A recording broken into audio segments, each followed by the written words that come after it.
Olá pessoal, tudo bem? Meu nome é Carlos, diretor comercial da TechSmart Sistemas, empresa de software aqui de Toledo, Paraná.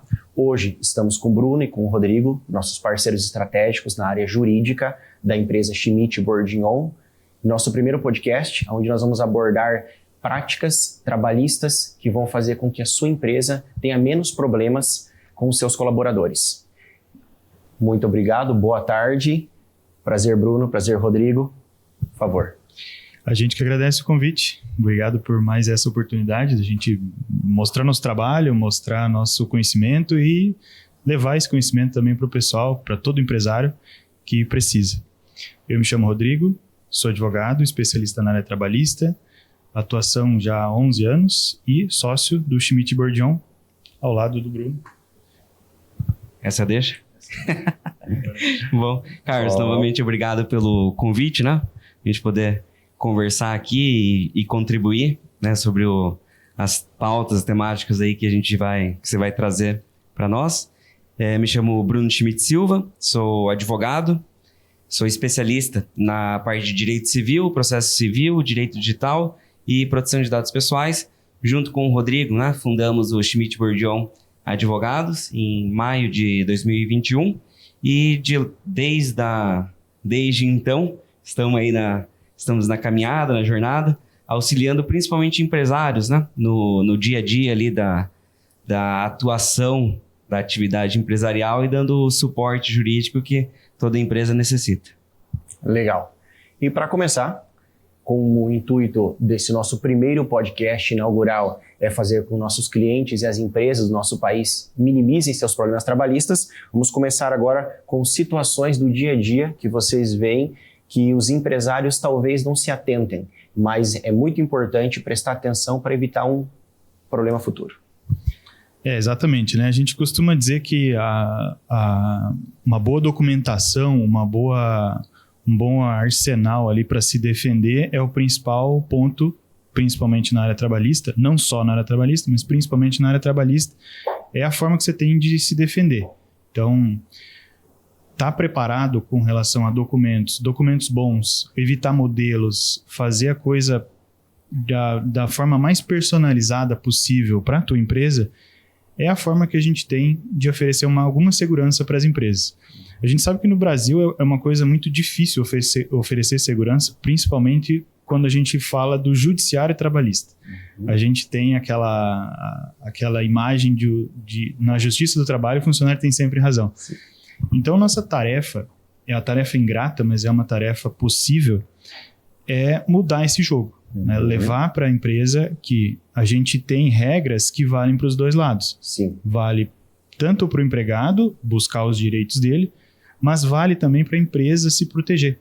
Então, existem muitas ferramentas que a gente consegue usar. Documentos bons é uma forma, né? Mas são várias as práticas que as empresas podem adotar que socorrem ela numa eventual ação, né? Claro. Isso falando da parte trabalhista num contexto mais geral. E o Bruno tem algumas sugestões que a gente costuma recomendar para os clientes que são relacionadas à proteção dos dados, né? Boa. E o Bruno talvez fale um pouquinho mais que o dado que a gente busca proteger ou ajudar a empresa a ter cuidado não é só aquele dado digital, né, Bruno? É uma coisa que o dado físico às vezes é negligenciado. Então, a gente teve algumas questões já envolvendo um contrato esquecido, um dado ali num lembrete, algo assim, que são práticas que precisam ser melhoradas, né? Certo. Então, e, Bruno, essa questão da documentação, quais são os principais cuidados que o empresário tem que ter no ato da contratação do colaborador? Empresas que têm processos, que têm veículos, que têm talvez o uso de imagem dos colaboradores numa mídia. O que o empresário precisa ter mais atenção? Ótimo, boa pergunta, Carlos. São vários documentos, várias possibilidades. Não tem uma receita de bolo que você fala, olha, faz esse contrato e está tudo resolvido. Depende muito do porte da empresa, o ramo de atuação, quantidade de funcionários. Então, depende assim do caso a caso mesmo. Mas, de forma geral, os principais documentos que costumam ser utilizados, ou que a gente recomenda também a utilização, começa, por exemplo, por um termo de confidencialidade. Lá você dispõe sobre quais documentos o funcionário, o empregado, tem gente que prefere falar colaborador, né? Não sei se é o mais adequado. Colaborador é um termo mais ameno, mais bonito. Mais bonito hoje em dia. Mas, colaborador que recebe, né? Enfim, você dispõe quais são os arquivos que ele pode ter acesso, tempo, se ele pode ou não mandar documentos, arquivos da empresa para o celular dele, para o e-mail dele. Você pode trazer uma série de informações e sobre restrições também, porque você não tendo isso documentado, lá na frente, na hora de uma rescisão, por exemplo, ou ocorrendo alguma infração, se isso não estiver documentado, você não tem como cobrar. Fica o dito pelo não dito e a empresa ela não consegue fundamentar, instruir a defesa dela. Não sei se já quer que eu traga, né? A questão de tem várias reclamatórias trabalhistas pautadas também tendo como fundamento de uma justa causa, por exemplo, o descumprimento de termo de confidencialidade, descumprimento da LGPD, né, que é a Lei Geral de Proteção de Dados Pessoais. E a gente vê no dia a dia da empresa que isso é algo muito relevante. E pegando um gancho também na fala do Rodrigo, sobre a questão, quando se fala em LGPD ou proteção de dados, coisas do tipo, nós pensamos automaticamente na internet, né, em documentos digitais, quando na verdade aquele rascunho, aquele contrato que está em cima da sua mesa, aquele currículo, né, que eu sei que aí quem nos acompanha não deixa na gaveta por 2, 3 anos, né? Tudo aquilo, eles são dados pessoais. Sim. Então, eles precisam ser tratados, armazenados, arquivados, compartilhados de forma segura. Sim. E como você faz isso, por exemplo? Você pega um termo de confidencialidade, você pode ter uma política de segurança da informação e você detalhar o ciclo, né, desses dados, por onde ele entra, quanto tempo permanece, quem pode ou não ter acesso. Enfim, tem muita coisa, tem vários caminhos que a empresa pode seguir e tudo isso, obviamente, você tendo uma assessoria jurídica, esse profissional ele vai conseguir te direcionar da melhor forma possível. Legal. Aproveitando esse tema de segurança trabalhista, quando o colaborador começa na empresa, Rodrigo, a questão das portarias, do cartão ponto, o que você vê no dia a dia das empresas que vocês auxiliam, que o pessoal tem os principais problemas que deixam a desejar nessa parte de frequência do colaborador? Legal. Esse é um ponto que eu acho que as empresas tratam logo no início, né? Primeiro ponto que as empresas vão olhar tem um funcionário, o que eu preciso? Um cartão ponto. Então, é um movimento interessante, acho que pode ser a primeira medida de segurança, porque a gente quase sempre tem problemas relacionados à jornada, né? Esse Sim. é o principal calcanhar ali das empresas que fica para trás. Mas, além de olhar para a jornada especificamente, a gente precisa ter uma concepção geral do que aquela relação, aquela atividade gera de risco. Claro. Esse é uma das nossas principais atuações. Olhar para aquela atividade e pensar o que isso pode dar problema. E aí solucionar antes que o problema aconteça. Como que soluciona um problema antes que ele aconteça? Um bom contrato. Entendi. Então, a gente costuma dizer lá no escritório que a gente faz contratos para resolver o problema antes que ele aconteça. Contrato bom é aquele que a gente não usa. Perfeito. Contrato que já tem a solução para as duas partes olharem para ele e pensarem, né? Se eu fizer isso, essa é a minha consequência. E só para complementar aqui uma resposta minha antes e o gancho do Bruno, a gente costuma olhar para os vazamentos, assim, para as coisas confidenciais, quando a gente pensa no funcionário que está num degrau acima, né? Um gerente, uma pessoa que tem um cargo que tem acesso às informações relevantes da empresa. E, inclusive, a gente costuma colocar multas por por vazamentos de alguns dados, nesses contratos específicos. Sim. Mas a gente gosta de sugerir que esse cuidado, esse tratamento aconteça para todos os funcionários. Porque a gente não sabe quando um dado vai vazar, quando um vazamento vai acontecer. A gente não sabe quando uma reunião está sendo ouvida. Então, ter o cuidado de colocar num contrato, de colocar numa política interna, quais são as possibilidades de vazar, de que não podem vazar, e o que acontecer, e quando acontecer, qual vai ser a tratativa, é uma forma de você resolver o problema antes que ele aconteça. Interessante esse ponto de vista, me fez lembrar agora um caso que, vamos dar um exemplo, alguém que trabalha no varejo, no comércio, tem acesso a um software com cadastro de clientes ou informações que são sensíveis. O que o empresário tem que fazer para esse tipo de ramo de atividade para garantir um problema futuro, minimizando que esses dados dos seus clientes não venham a vazar e gerar vários casos que a gente sabe de listas de dados que vazam no país? Eu acho que é uma resposta conjunta, né? Da minha parte, da parte trabalhista, eu acho que um contrato de trabalho, um contrato de emprego, onde prevê o que não pode vazar, que nós temos um modelo de contrato lá que a gente oferece para os clientes, que ele fala, isso é dado que não pode sair daqui. Certo. Se sair, é isso que acontece. Então, começar pelo contrato é uma boa medida, mas também, e aí eu toco a bola para o Bruno, que é a política de tratamento dos dados, né? Exatamente. O principal instrumento, documento que a gente pensa quando vem essa temática, quanto a vazamento de dados ou confidencialidade, é justamente o termo de confidencialidade. Tá? Ele é o principal. Tem outros, igual eu comentei, política de segurança de informação, política interna, enfim. Mas o principal, o mais utilizado, é o termo de confidencialidade. Até comentei há pouco. Lá você pode estabelecer, assim, de forma geral, vamos dizer, as regras do jogo no que diz respeito às informações e documentos. O que é considerado confidencial ou não, por quanto tempo essa confidencialidade tem que ser mantida, mesmo após o desligamento, né? Você pode estipular um prazo, ou pode até deixar em aberto, né? Sim. Por tempo indeterminado. Pensando ainda nesse empregado, enquanto ele está dentro da empresa ainda, você pode limitar acessos, né? Determinadas informações, você vai precisar de um login e senha para ter acesso. Ou se pensando em documento físico, ele vai ficar numa sala diferenciada, né? Vai estar numa gaveta com acesso limitado também. Claro.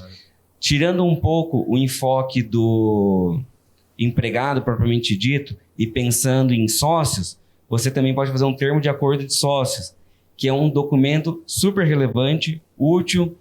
Às vezes ele até ele não é tão lembrado quanto poderia ser, mas você pode colocar também informações sobre confidencialidade e não concorrência, né? Após a saída dele. Sim. Por exemplo, que ele não pode atuar naquele ramo, naquela cidade especificamente, por X período. Sim. Tem que ter algumas contrapartidas, depende muito do caso a caso, mas você também pode limitar o não aliciamento de funcionários, né? Ele saindo daquela empresa, ele não pode contratar os funcionários por X período. Claro. Enfim, tem uma série de cuidados que a empresa pode tomar, tudo isso sempre documentado. Também passa muito por treinamento, né, que é algo que no escritório a gente sempre se atenta para estar renovando. Não adianta a gente fazer o treinamento uma vez na vida, né? O funcionário entrou, provavelmente aquilo vai se perdendo, vai se esquecendo. Sim. Então, a nossa recomendação é que tenha uma periodicidade, que tenha um controle nesse sentido, para que essa cultura organizacional da privacidade, confidencialidade, seja sempre em pauta, né? Esse ponto que o Bruno falou de sócios também vale para as parcerias. E isso é uma coisa que eu faço muito no escritório, o contrato de parceria, né? Sim. Que é o contrato do PJ, do terceiro, daquela pessoa que não é o funcionário direto, sim, não é um sócio, mas que eventualmente está ali na cadeia da empresa. Então, às vezes a gente não olha com atenção devida para esse profissional. Chega, tem acesso a algumas coisas que você não gostaria que o tornassem públicas. Sim. Mas a gente não faz um contrato com essa pessoa. é rapidinho, ele só vai fazer um serviço aqui e vai sair. Sim. Mas ele é um parceiro. Uma hora ou outra ele está dentro da tua empresa Claro. e nessas horas ele tem acesso às tuas informações. Sim.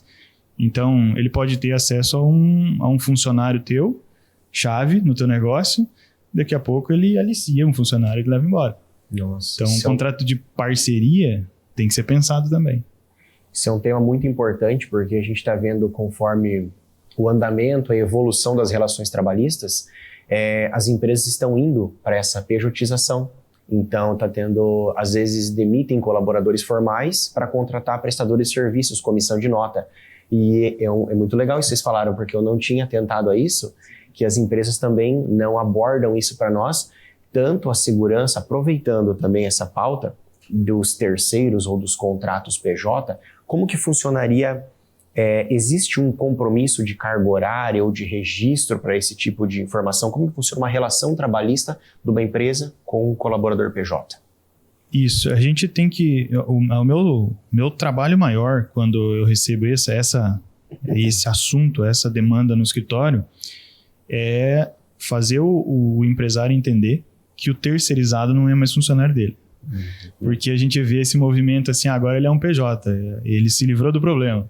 Eu não preciso mais fazer um controle de jornada, não preciso mais emitir um olerite, não preciso mais recolher o FGTS, então meu problema está resolvido. Entendi. Agora ele vem, faz o serviço que ele já fazia, e eu só emite uma nota e meu financeiro paga. Então, isso é a primeira coisa que a gente tem que levar para o empresário, assim, tudo bem, você resolveu o teu problema, mas não cria outro. Sim. Né? Agora você tem que olhar ele como um parceiro comercial. Hein, Rodrigo? Desculpa interromper, mas é aquele famoso funcionário MEI, né? É isso mesmo. Entra em contato com o Rodrigo. O funcionário MEI. Eu faço com o meu funcionário MEI aqui. Exatamente. A piada é justamente isso, né? Se é MEI, não é teu funcionário. Exatamente. Mas é muito comum. É um perigo, porque aconteceu essa transição em algum momento, mas o dono do negócio continua tratando o cara como empregado dele. E aí... Isso é um ponto de observação também, porque se esse colaborador MEI fizer uma coisa errada numa empresa,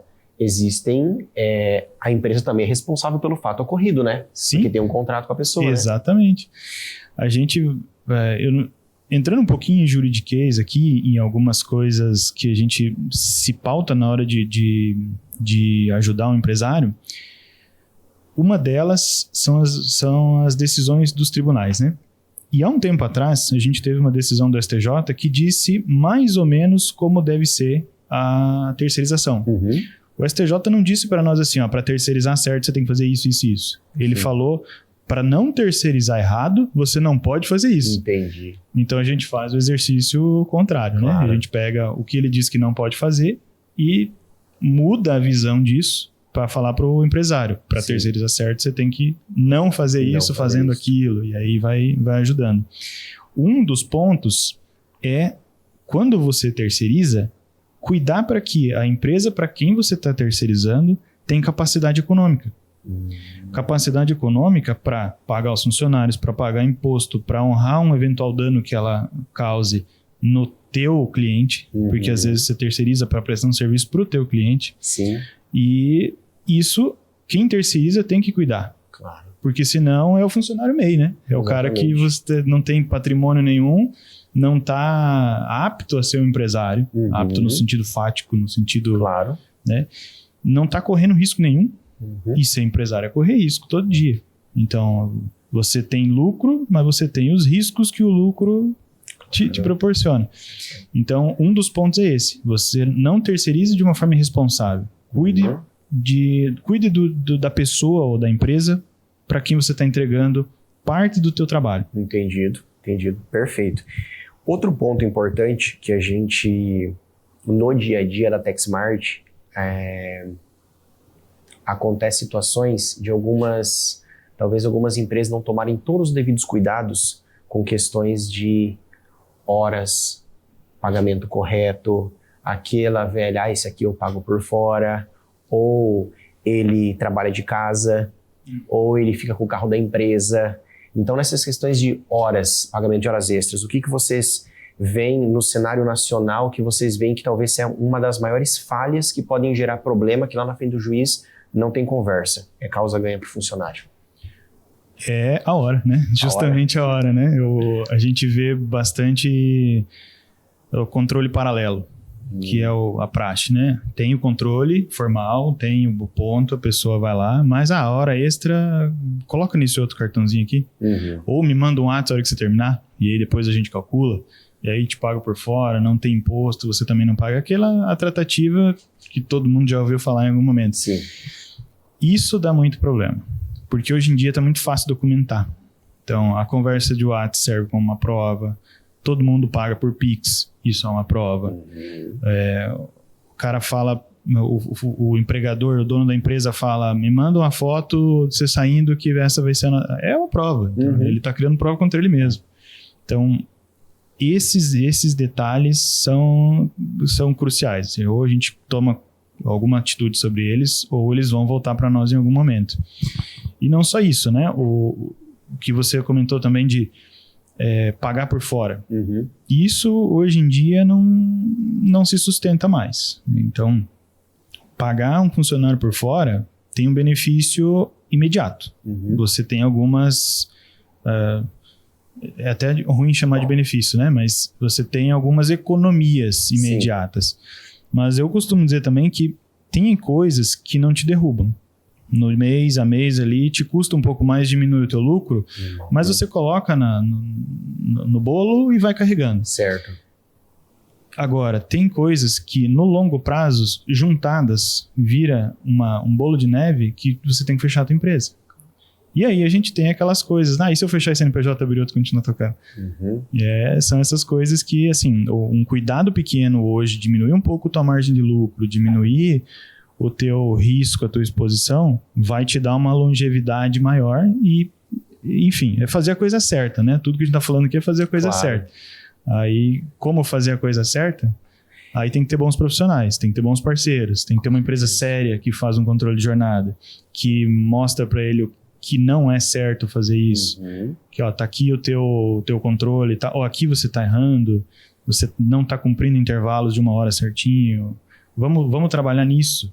Não dá para fazer, então vamos fazer uma convenção coletiva, vamos diminuir o teu intervalo? É possível hoje, tem muita ferramenta hoje. Você está fazendo muita hora extra, gerar um alerta de alguma maneira, né? Então, bons parceiros ajudam muito. Sim. Sobre esse tema aí de horas também, a gente vê que algumas empresas têm uma certa dificuldade devido à complexidade das leis, as convenções, acordos sindicais. Como que fica isso embasado, por exemplo? Tu citou agora que a empresa ela vai ter uma nova regra de pagamento de intervalo ou redução de jornada. Qual que é o recomendado para ela homologar isso para que isso se torne vigente para todos os colaboradores? Legal. Eu costumo usar o exemplo do acordo coletivo. O que é o acordo coletivo? Acordo coletivo, ele é um instrumento, um contrato, que ele é feito com a empresa e o sindicato dos funcionários daquela empresa, daquela categoria. Esse acordo só vale para essa empresa. Então, ele não vale para o teu concorrente. Entendi. E essa é uma baita de oportunidade para você colocar as tuas especificidades lá. Então, um exemplo de uma empresa que a gente atende aqui em Toledo, eles oferecem almoço para os funcionários. E o refeitório deles é do outro lado da rua. Então, os funcionários saem da linha de produção, atravessam a rua, almoçam, 20 minutos depois eles voltam e ficam por lá. Não tem o que fazer e, pela norma, eles não podem voltar a trabalhar antes de 1 hora. Sim. O que eles fazem nessa 1 hora? Ficam por ali, tá na rua, de repente, sei lá, sem prever o caos, mas pode acontecer muita coisa. Sim. A gente tentou fazer um acordo coletivo para diminuir de 1 hora para 40 minutos. Isso facilitaria a vida da empresa, que não tem aquele fluxo de gente ali, que querendo ou não tem um senso de responsabilidade deles. Melhora para o funcionário, que sai 20 minutos mais cedo. Melhora o fluxo da empresa. Às vezes esses 20 minutos a pessoa já está habituada, produz mais. Então, acordo coletivo é uma excelente ferramenta. E não deixar de observar a convenção coletiva. Convenção coletiva é o termo que no acordo a gente negocia entre empresa e sindicato dos empregados. Certo. A convenção é o sindicato dos empregados e o sindicato das empresas. Entendi. Então, Entre sindicatos. Entre sindicatos. A diferença é a abrangência. Enquanto no acordo ele só vale para a tua empresa, na convenção vale para todas as empresas daquele ramo. E uma pergunta, qual tem o maior peso numa decisão? A gente teve uma alteração jurisprudencial, como que os tribunais entendem. Até um tempo atrás, a convenção era o guarda-chuva, o maior. Sim. Então, quando você fosse negociar um acordo coletivo, você não poderia contrariar. Você tinha que só cobrir os buracos. Entendi. De um tempo para cá, mudou. E a gente tem a concepção de que o convencionado é maior do que o legislado. Então, essa concepção traz a ideia de que o acordo negociado especificamente tem maior relevância do que o geral.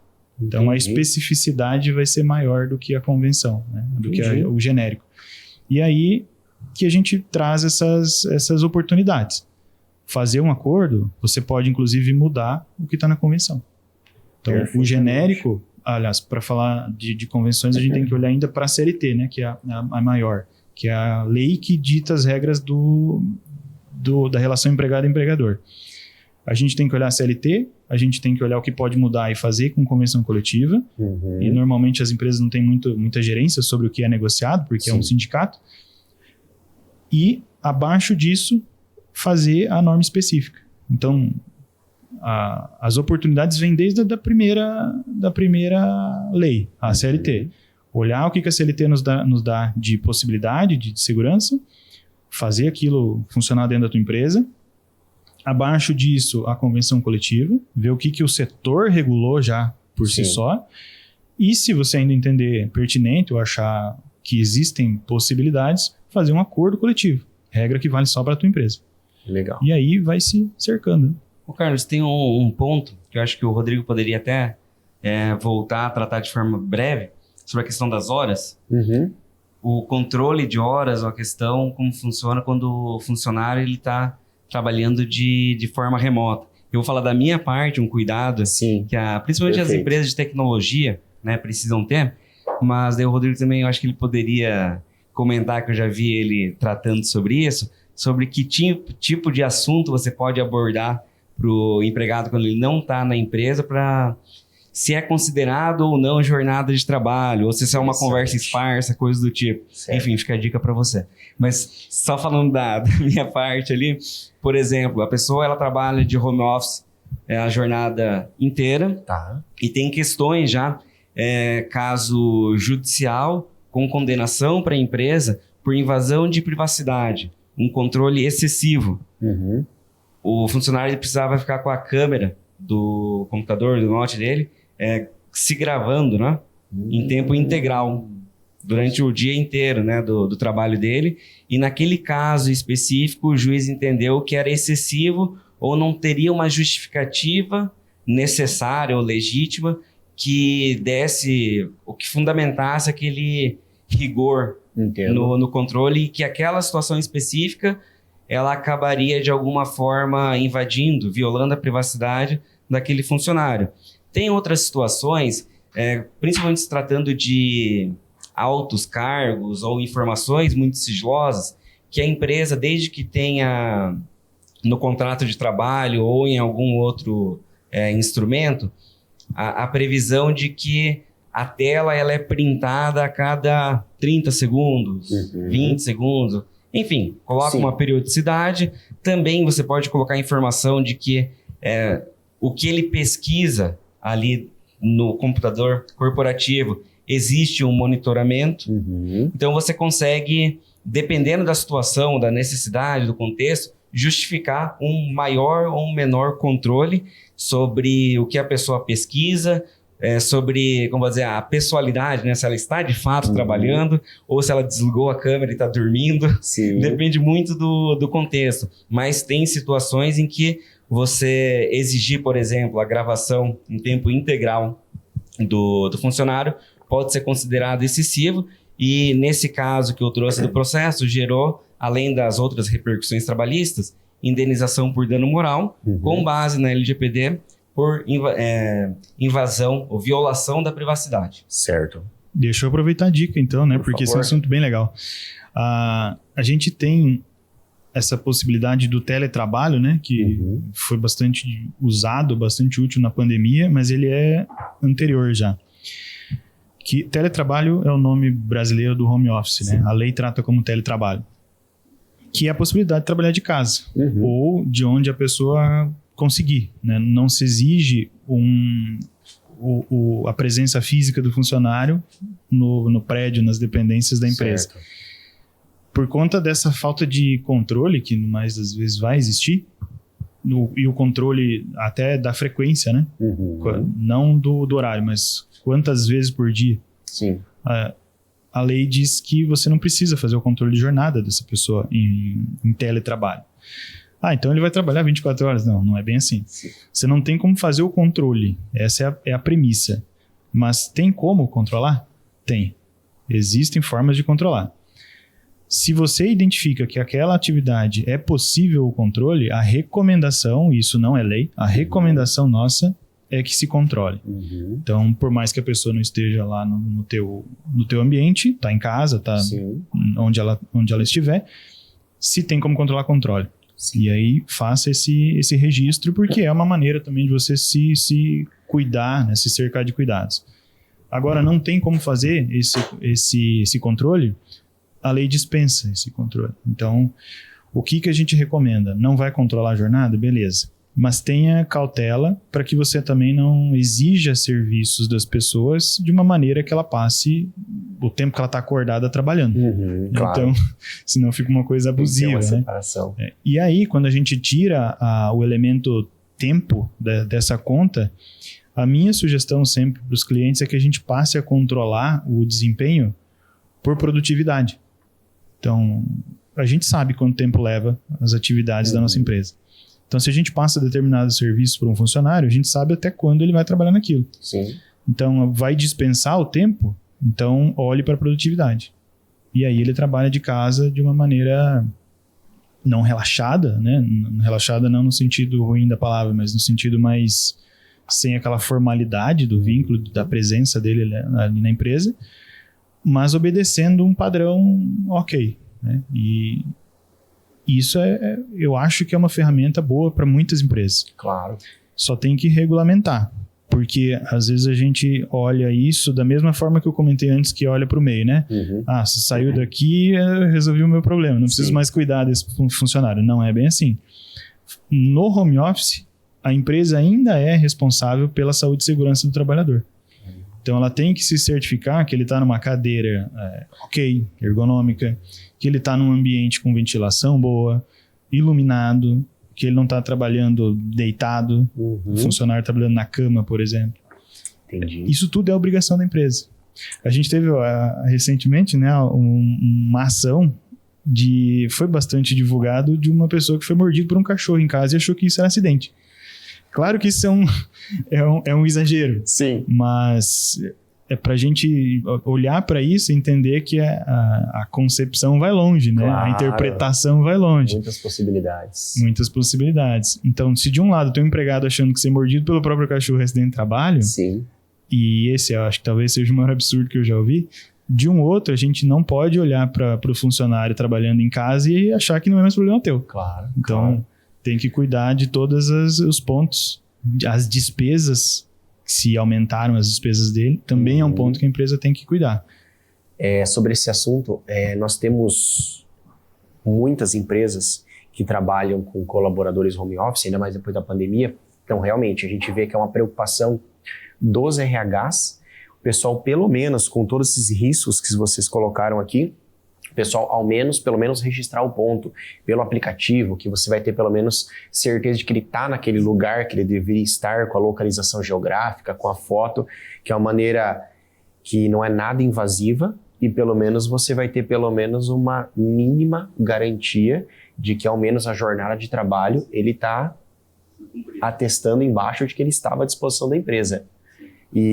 Mas é muito interessante esses pontos que vocês colocaram aí, e às vezes o empresário, às vezes não, sempre, quem que vai imaginar que ia acontecer isso com o próprio pet do cara, né? A gente tem muitos retornos de clientes assim que dizem que não tem como fazer. Isso não tem como fazer. Uhum. Mas a gente sabe que a tecnologia hoje, o limite dela é a criatividade da gente. Então, eu sei que a tua empresa oferece muitas soluções de controle de jornada. E controle de jornada é um preço muito pequeno que se paga para o tamanho da segurança que ele traz. Então, para encerrar ali a ideia do teletrabalho, controle de jornada. É um benefício muito grande que a gente consegue com pouco investimento. Pouquinho por mês, que igual vocês comentaram, vai minimizar uma possível bola de neve lá na frente que pode impactar toda a saúde financeira da empresa. E aproveitando, Bruno, essa questão de documentos. Por exemplo, uma empresa tem toda a carteira de clientes, tem o CRM dela, e aí o cliente não faz mais parte da empresa. Encerrou o contrato, não faz.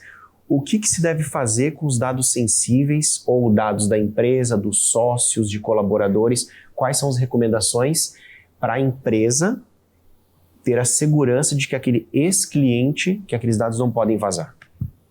Excelente pergunta, Carlos, que é uma situação extremamente recorrente. Essa pergunta, ela surge no mínimo semanalmente, né, ali no escritório, e principalmente ela passou a ter uma relevância ou uma recorrência maior depois da edição da LGPD, porque a ideia que se tinha era que existia quase uma proibição quanto ao armazenamento dos dados do cliente, da empresa, né? Falar, os dados pessoais, tem uma expressão que o pessoal fala que eu odeio, que os dados pessoais é o novo petróleo, coisa do tipo, e você tem que ter um cuidado, você tem que se livrar. Por exemplo, você fez o contrato, finalizou o contrato, amanhã você tem que deletar tudo.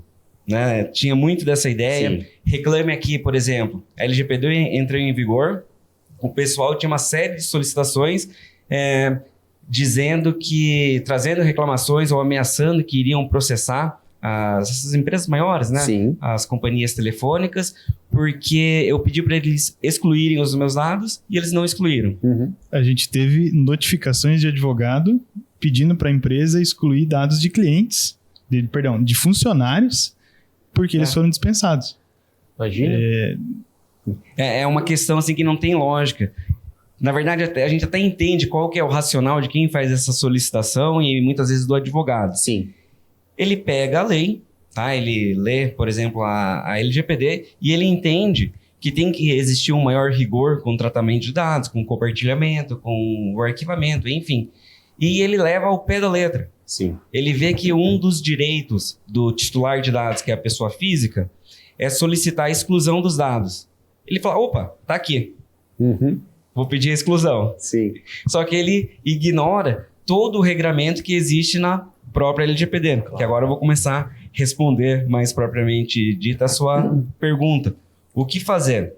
A nossa orientação é o seguinte, você, para manter os dados pessoais na sua empresa, você tem que ter uma finalidade legítima, tem que ter um interesse. Uhum. Você não pode manter por manter. Sim. Aí eu concordo com quem pede a exclusão. Mas, por exemplo, vamos pensar numa questão trabalhista. Após a rescisão do contrato, se a empresa ela excluir automaticamente no dia seguinte todos os dados, né, daquele funcionário, contrato de trabalho, enfim, todo o histórico, primeiro, ela vai estar descumprindo uma obrigação regulatória. Uhum. Né? Você pega o e-social e tantas outras situações que a empresa ela precisa cumprir. Então, independe da vontade dela. E pensando numa reclamatória trabalhista, como ela vai instruir a defesa dela se ela já excluiu tudo? Sim. Né? Então, é um tiro no pé. E a própria LGPD, por exemplo, ela diz que para exercício regular de direito, estou tentando controlar o juridiquês, né? Mas tal qual está previsto na lei, ou seja, para embasar a sua defesa, você precisa e você pode manter esses arquivos e essas informações. Então, eu entendo como a gente atende empresas e a nossa abordagem, ela acaba tendo um viés mais empresarial. nós entendemos a LGPD como uma ferramenta que facilita a vida tanto da pessoa física, que é o titular de dados que a gente chama lá na lei, quanto da pessoa jurídica, que pode ser poder público e empresas privadas. Ela traz o regramento do jogo. Um paralelo que eu gosto de fazer é o Código de Defesa do Consumidor. Antes de entrar em vigor, existia muita dúvida sobre prazo de devolução, quando era devido ou não, se poderia trocar, enfim. E o CDC, ele traz todo o regramento, né? De como funciona, prazo de prescrição. A LGPD é a mesma coisa, Claro. né? Até então, existiam poucas observações ou poucas disposições normativas sobre privacidade e proteção de dados. E eu vejo que ela ajuda muito, principalmente a vida do empresário, porque na própria lei ela traz as previsões do que você pode fazer, por quanto tempo, ela profissionaliza o tratamento de dados. Então, quando chega uma solicitação de exclusão, a própria LGPD te traz a resposta. Você consegue embasar a negativa, por exemplo, da exclusão, com base na LGPD. Você justifica, fala, olha, eu tenho obrigações regulatórias, eu não posso excluir. Pelo prazo prescricional da trabalhista, eu preciso manter esse dado. A LGPD também a gente vê no mercado, né, que acontece bastante, solicitação de exclusão de histórico escolar. Principalmente os pais. Sim. Meu filho saiu do colégio tal, então tem que apagar tudo histórico. Não pode, a escola não pode fazer isso. Claro. E a LGPD também traz essa disposição. Não sei se eu respondi. Claro, direto. respondido. Não, tá claro. E não é muito interessante isso, porque a gente entende que as empresas trabalham, os clientes são feitos de dados e informações. Esses dados são armazenados durante toda a vida nessa relação comercial. E aí existe essa dúvida realmente que você respondeu, até onde essa informação deve ser armazenada e qual que é o propósito que ela deve ser armazenada. Não, então ficou claro perfeitamente. Outro ponto aqui, Rodrigo, detalhe que a gente trabalha com sistema de ponto, atendemos o país todo com desenvolvimento de software, aplicativos, e a gente às vezes se depara com algumas empresas que entram em contato conosco que falam assim, vou fazer um teste, ele vai começar na empresa aqui 3, 4 dias e a gente recomenda, jamais façam isso, mas a gente sabe que na vida real às vezes acontece. Então esse pessoal que às vezes faz teste com um colaborador sem registro, o que pode acontecer? Começa errado, né? Começa errado. Não é o ideal, não é o cenário que a gente nunca vai recomendar, porque a lei fala que você tem que fazer a integração dessa pessoa, exames de saúde para ver se ela está apta para o trabalho, o contrato de trabalho e a inserção dos dados dessa pessoa no e-social antes dela começar a trabalhar. Então, se você inverte essa lógica, você está se expondo a um risco que sabe-se lá, qualquer coisa acontecer sem que essa pessoa esteja registrada. Como é que você vai dizer depois, ou como é que você vai explicar depois o que essa pessoa está fazendo na tua empresa? Sim. Sem registro. Ele estava aqui fazendo um teste, mas a sua empresa é de testes ou algo nesse sentido? Não tem como ajudar uma empresa que faz um negócio desse. Certo. Claro, a gente está sempre olhando para o cenário mais catastrófico, mas pode ser que não aconteceu nada. A pessoa veio, fez o teste e passou, continua, é contratado. Isso também gera consequências. Qual é a consequência? Se essa pessoa um dia pedir esse período de registro e ela provar que trabalhou, o que hoje não é difícil, tem a condenação do que esses dias gerariam se ela tivesse registrado. Então, olhando para o aspecto prático, esse é o problema. Só que, se a gente olhar só para isso, que é o que o empresário normalmente faz, ele faz aquela conta de, não vai dar nada, esse risco é pequeno, eu consigo absorver. Mas a gente que trabalha resolvendo os problemas, a gente recebe todos os problemas. Entendi. E um deles, grave, que a gente sempre tenta maximizar o cuidado para evitar, é um acidente de trabalho. Então, se alguém sofre um acidente de trabalho, não estando registrado, é um baita de um problema. Porque essa pessoa não vai poder ir para um INSS, A empresa não vai poder emitir o comunicado de acidente de trabalho, Sim. CACAT. Não tem como amparar um trabalhador acidentado se ele não está registrado. Ou seja, essa responsabilidade é inteira da empresa. Então, é uma conta que ninguém faz. É um risco muito alto, né? É um risco muito alto. E, de novo, a gente tem que olhar para o negócio, para o funcionário e pensar na empresa profissional, né? Tem que pensar numa forma de se defender daqui a pouco. Então, esses testes não são boas ferramentas. Eu costumo indicar para os meus clientes que é melhor investir em contratação, nem que tenha que terceirizar a contratação, a gente tem profissionais para isso hoje, do que contratar o cara que bateu na porta dele dizendo que é bom. Entendi. Então, é o cara que você acha... Eu digo isso porque a justificativa é, mas e se não for bom, né? Eu faço tudo o negócio, contrato, e eu só acreditei na palavra dele dizendo que é bom. Na entrevista todo mundo é bom. Então, é melhor você atentar ou cuidar mais da contratação do que fazer um teste frio. Entendi. E para a gente seguir nossa conversa aqui para uma conclusão,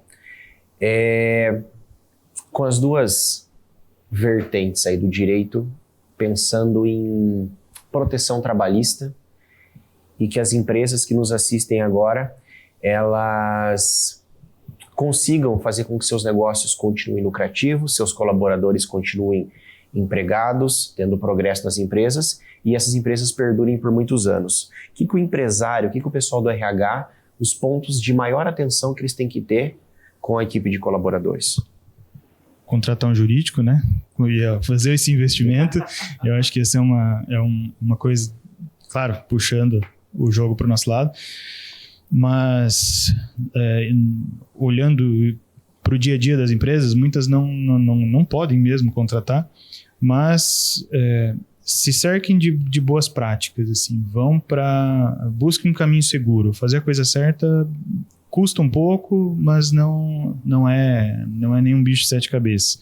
As empresas, conforme vão ganhando corpo, tendem a ir para esse sentido, né? De documentar, de registrar, de ter sempre documentos que as amparem em algum momento que elas vão precisar. A empresa sempre vai precisar. E é melhor a gente ter essa segurança já projetada no início do teu negócio, porque normalmente você começa pequeno e vai ganhando corpo organizado. Sim. E isso é muito mais fácil de você trabalhar dessa forma, né? Você vai aprimorando as medidas que você já tem. Sim. Do que chegar num tamanho e olhar e falar, agora não tem jeito, agora eu tenho que me organizar. Com certeza. Com, sei lá, 15, 20 funcionários. Isso pode ser um pouco custoso, né? Então, se ampare desde o início. Comece organizado. Busque informação de como tem que ser organizado, né? Eu vejo muito empresário olhando para essas coisas, esses documentos, essas coisas que a gente fala para eles, né? Faça isso, eu imagino que você também deve ter isso. Faça um bom cartão, faça uma gestão documental. Eles olham para isso e falam, isso aqui não é o que faz meu negócio crescer, né? Eu vou botar um funcionário para falar com você, porque ele não dá valor naquilo, né? Mas eu concordo com o funcionário, não é isso que faz. O que faz a empresa crescer é o que ele vende lá quando ele está no mercado, no campo vendendo. Mas a gente tem que olhar para isso, olhando para que a gestão de documentos, que ela não te atrapalhe. Sim. Porque é isso que tem que ser. A gestão do negócio, do ponto de vista trabalhista, documental, tem que ser algo que não te incomode. Para você poder crescer. Claro. Porque se o empreendedor ficar olhando toda hora pro interno dele, eu preciso fazer isso, eu tenho que conversar com o contador, eu tenho que decidir, eu tenho que mudar a cláusula do contrato, isso atrapalha ele a crescer. Claro. Então organize desde o início, deixa o procedimentado, coloca uma pessoa só para gerir isso e vai crescer. Essa é a sugestão que a gente dá. Então vamos lá. Eu falei bastante sobre termo de confidencialidade, né, que eu entendo que é um documento extremamente importante para a empresa ter, tanto a nível de funcionários, mas também pensando nos sócios, né? Então pode ser termo de confidencialidade ou termo de acordo de sócio, você pode unificar esses documentos, mas é altamente recomendável que você tenha regramentos e até penalidades em caso de descumprimento, pensando no funcionário e também no sócio. Às vezes é um sócio que ele é uma peça-chave para aquela empresa. Se ele sai, né, ele acaba trazendo um grande prejuízo. E pior ainda, se ele vai e funda uma outra empresa ou é contratado e ele leva todo aquele know-how, a equipe. E se você não tem essa previsão contratual no mínimo, você não consegue se resguardar. E também não vai ter nenhuma penalidade em caso de descumprimento. Que justamente a penalidade, ela acaba muitas vezes inibindo esse descumprimento, né? Então, termo de confidencialidade, termo de acordo de sócios. Outro instrumento que é super importante e que a gente recomenda que a empresa tenha é o termo de uso de imagem, principalmente pensando no funcionário. Sim. Né? As empresas que fazem campanhas publicitárias, gravam vídeos, fazem fotos, sem autorização do funcionário.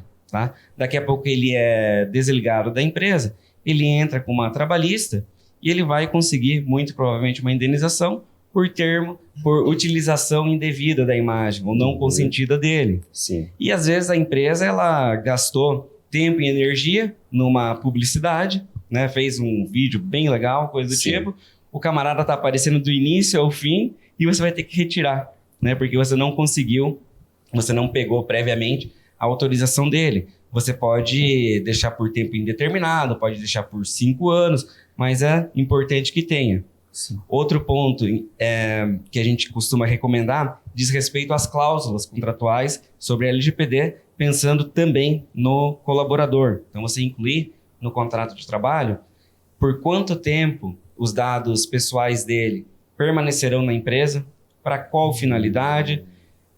Esse tipo de previsão, ele acaba por inibir, não vou dizer que ele impede, né? Porque na reclamatória trabalhista, o reclamante ele é livre para fazer os pedidos dele, mas vai inibir o pedido de indenização pautada na LGPD, alegando falta de transparência. Né? Falar, olha, eu não sei quais documentos a empresa tem, não sei com quem ela compartilhava, não sei por quanto tempo, a empresa, eu acho que ela vendeu minhas informações, coisas do tipo, e você tendo essa documentação quanto à utilização, né, dos dados pessoais desse colaborador, ela vai te dar uma segurança tanto durante a relação de emprego e principalmente após a relação via rescisão, né? Que nem sempre é amigável. No mais das vezes não é amigável. Se está acabando, alguma coisa aconteceu. Exatamente. E eu comentei, eu acho que é melhor a gente pecar até pelo excesso, nas reclamatórias trabalhistas de 2020 para cá, várias e várias demandas trabalhistas têm pedidos relacionados à LGPD. Isso serve tanto para o reclamante, que ele vai pautar os pedidos, indenizações com base em suposto descumprimento da LGPD, assim como a empresa, ela consegue muitas vezes converter uma rescisão em justa causa, ou diretamente com a justa causa, desde que ela tenha documentado o treinamento que ela prestava, tem o termo de confidencialidade, que eu já mencionei, assinado pelo colaborador. Ele sabia que não poderia enviar aquele documento para o e-mail particular, ele sabia que ele não poderia acessar aquela pasta e acessou. E você demonstrando isso, né, prestação de contas documental, a empresa ela consegue se resguardar e garante a famosa e tão esperada, almejada segurança jurídica, né? No Brasil, né? Que é difícil. Eu só ouvindo o Bruno falar sobre os documentos específicos, me lembrou da parte trabalhista, né? Quais documentos? O que a gente tem que olhar? Começa pelo contrato, o cartão ponto e o olerite. Essa é, acho que a tríade de qualquer atividade. Eu pensei nisso não. Mas é o documento que vai te socorrer sempre em todas as funções, eu acredito, né? Mas além disso, a gente tem que olhar para o nosso negócio e cada negócio tem a sua especificidade, então tem que olhar para o que aquilo gera de risco.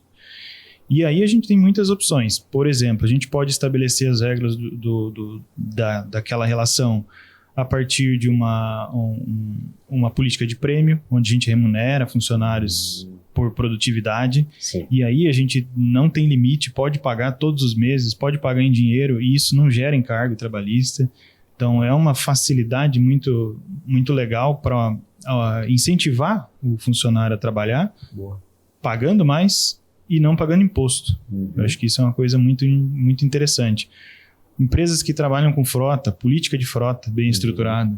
Como o meu funcionário deve tratar meu carro? Isso é bem interessante. Isso vale para transportadoras, inclusive, que é um nicho bem particular. E por aí vai. A gente tem muita ferramenta hoje em dia para regular, para dar segurança, para que uma empresa não cresça sem ter um tropeço grande. Perfeito. Eu agradeço muito a atenção, o tempo de vocês. Esse foi o nosso primeiro podcast da TechSmart. A TechSmart entrega soluções para alta gestão de RH para os nossos clientes. Atendemos o país todo. Você que está buscando um software de gestão de recursos humanos, está com dificuldade na sua empresa, é esse tipo de serviço aqui e desses níveis de profissionais que nós estamos norteados para a execução dos nossos trabalhos na sua empresa. Então, nosso primeiro podcast da TechSmart, com o Bruno, com o Rodrigo, Schmidt e Bourdignon. Muito obrigado e até a próxima.